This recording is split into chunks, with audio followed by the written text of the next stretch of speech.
Okay, so I'm writing a book at the moment, and in my book, I'm writing a chapter called 1000 Pets.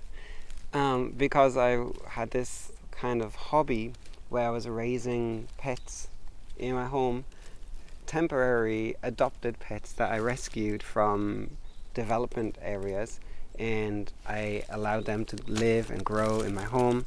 And I've got some of them in here.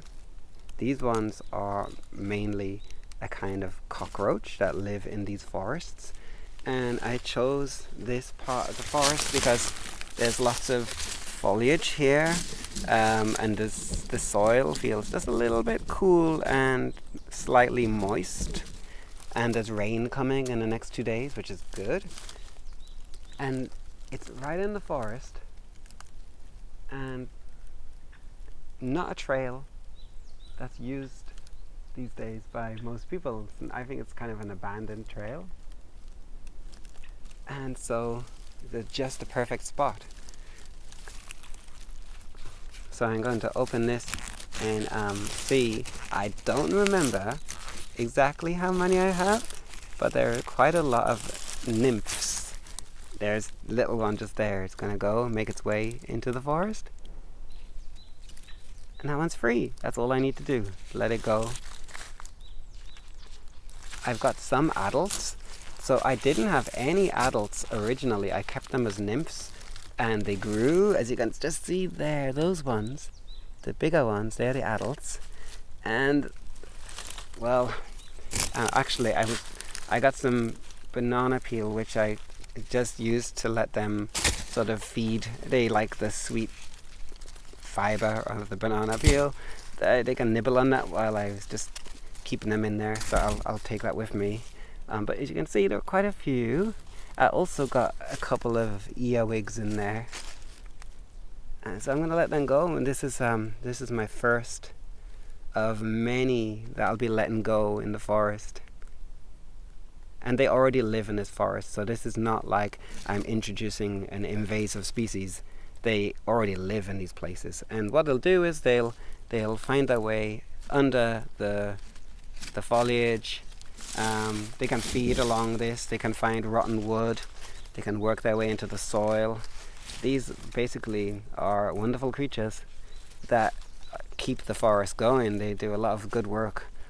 I think they're just amazing little animals. And there is a tiny one just walking on my hand. They're very fast.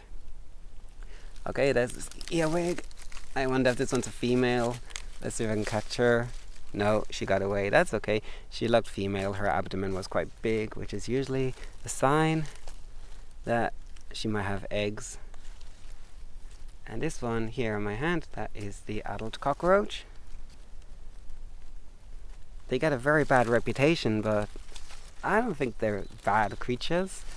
They're just part of the forest, and yeah, they're fast and agile, but not this reputation of like these dirty, disgusting animals that live in the sewers. There it flew. It just flew a little bit. Yeah, they just live in the forest, and they are part of the recyclers or the decomposers. They actually are really good for the environment. So that's why I decided to keep them. I have many other creatures in my home, like wood lice, and I have some pill bugs, sow bugs. I don't even know what else I got. There's so many I can't think. Oh, I got darkling beetles, yeah. These ones, they don't want to come out. There's more. They're just not coming out. Right, I've got to try and do a better job and chase them out. Anyway, so long story short, I'm writing a book, and the chapter is called 1000 Bugs, 1000 Pets. It isn't more than 1,000, pretty sure of that.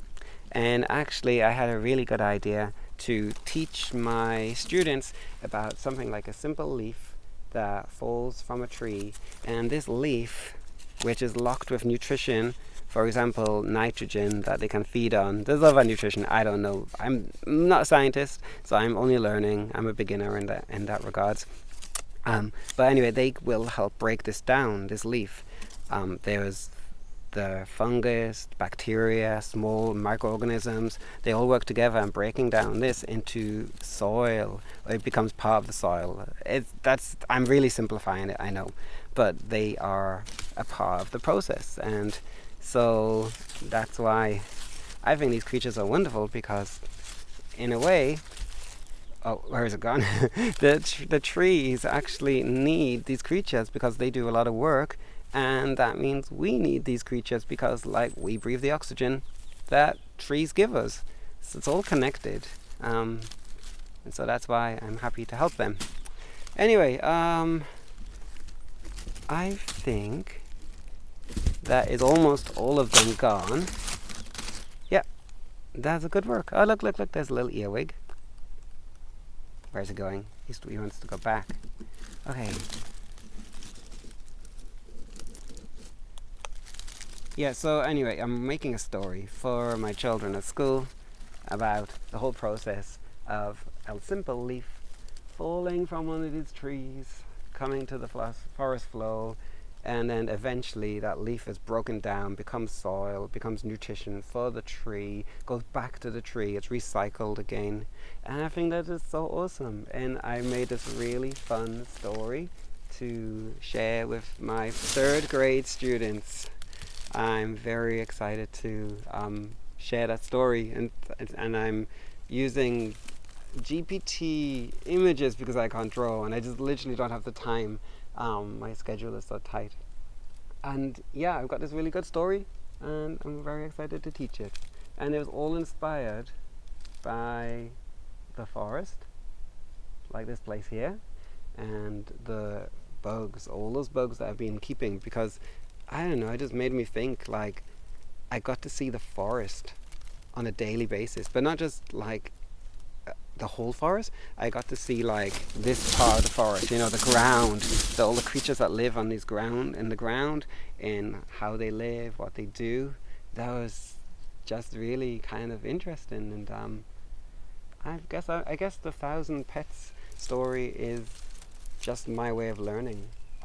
Very unique, and just a rewarding hobby, basically.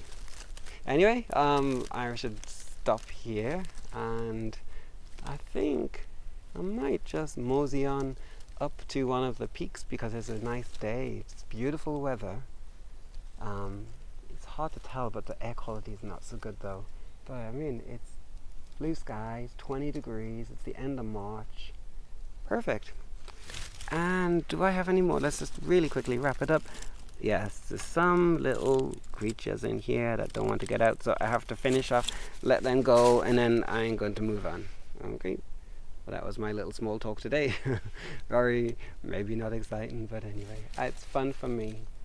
I hope it's a happy Sunday wherever you are.